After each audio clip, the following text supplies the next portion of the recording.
Hello YouTube, this is Morgan, Airspeed Prime here at my next Star Wars The Force Awakens discussion video. This one is going to be all about Leia.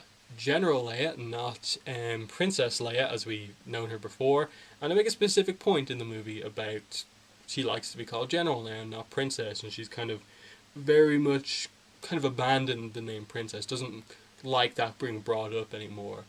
And I think it does fit in with the kind of general character stuff that they dealt with her in the movie, in that the amount of loss she's experienced, primarily focused on stuff that's happened in the time period we've kind of skipped over going into episode 7, with basically losing her brother, husband, and son in effectively the same incident.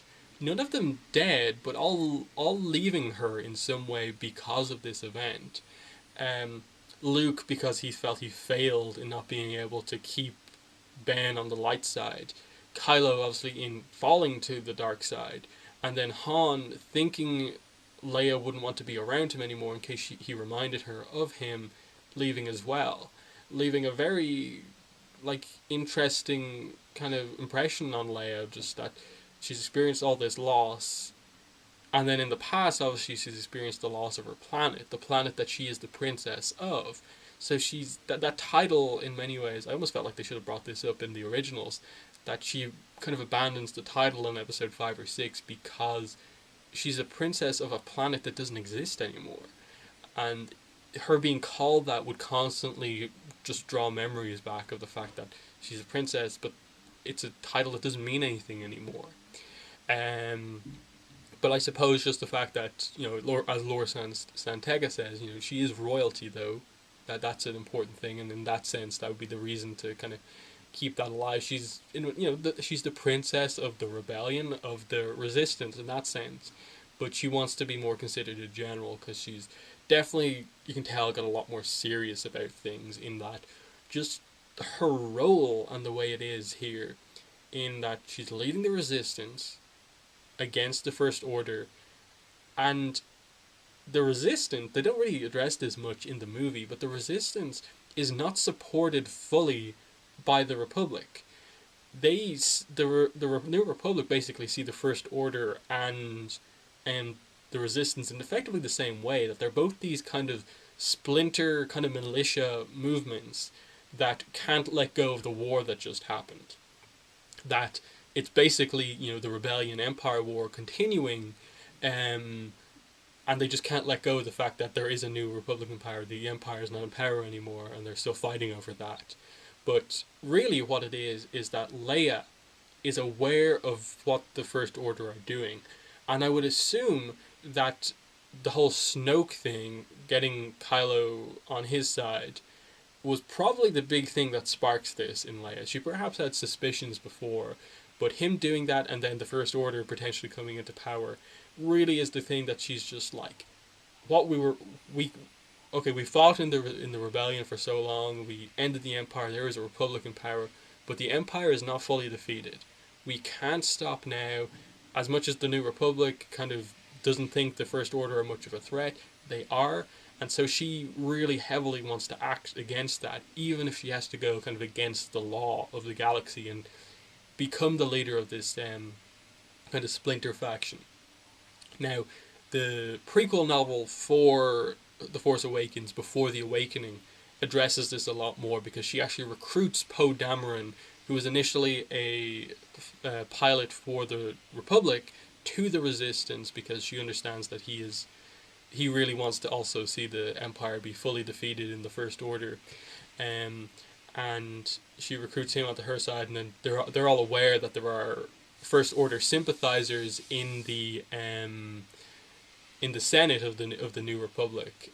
So there's a lot of stuff going on with Leia that they don't really delve into all that much in the movies. But the one thing that they're very clear on is just that she has been changed by the amount of loss she has experienced. Her friends kind of leaving her, and she's very much gone into her work with all her friends gone, kind of thing.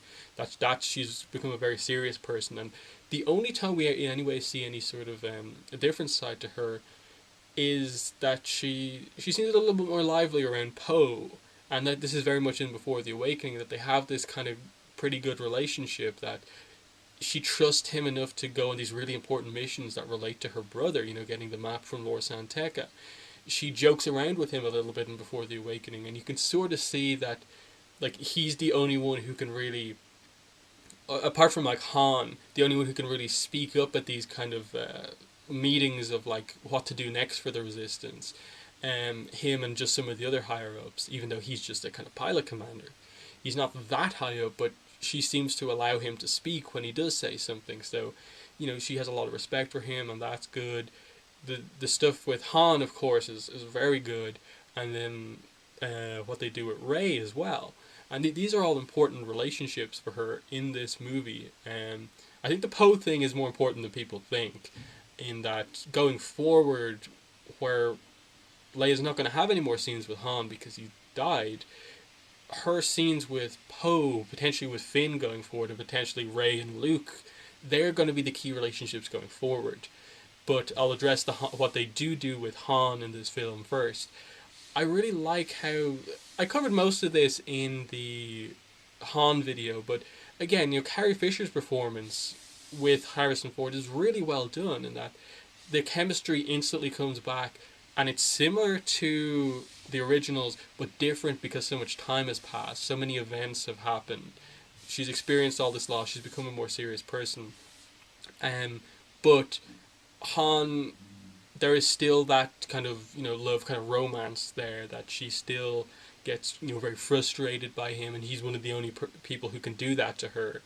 And he drives her crazy. Like, that's the kind of the thing, that she always is upset when he has to leave on these things, and this time he doesn't come back. And especially the fact that she was the one who kind of almost set him on this mission, that she says to him, get our son back. If you see him, bring him back.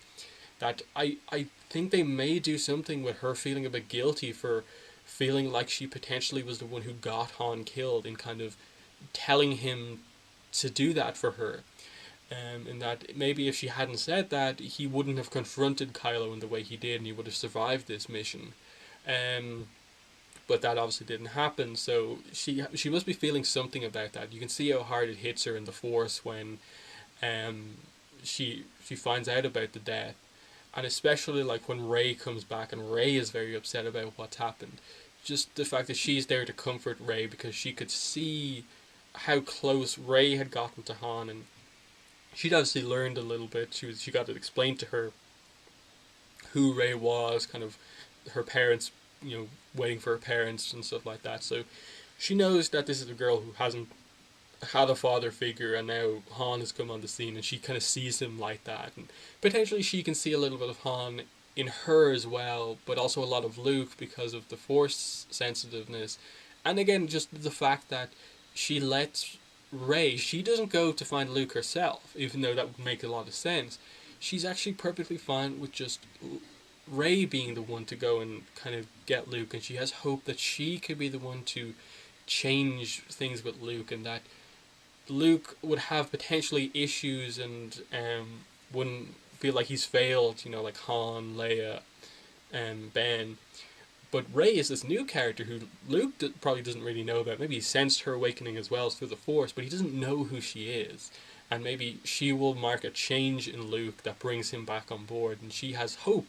Like, the new hope now is Rey, and Leia is the one who has that hope. So that's really nice. And then, like, her and Finn, it's fun. Like, you were aware how kind of a little bit overcome Finn is speaking to, Princess Leia, General Leia, but she respects his decision to leave the First Order and realizes how big of a thing that is, and I like that. But mainly their interactions are just him basically saying inside information about the Starkiller base, and that's fine. I would expect their relationship to perhaps be developed a little bit more going forward, in that I assume the next movie will have to address more Resistance stuff. Like, Rey and Luke are probably going to be on their own for a good section of Episode 8 before they potentially come back into the fold. So you'll have like this Finn, Poe, Leia type thing as the kind of three main characters in the Resistance, maybe planning some stuff to take out the First Order. while they're kind of wait for Rey to return, see what happens with Luke. That's what I expect to go forward. So Leia, like, I think her interaction going forward will be primarily with Poe, maybe a little bit with Finn, and obviously some of those other kind of general characters in the Resistance, and then maybe the big important scenes will be when Rey and Luke return, if that indeed happens.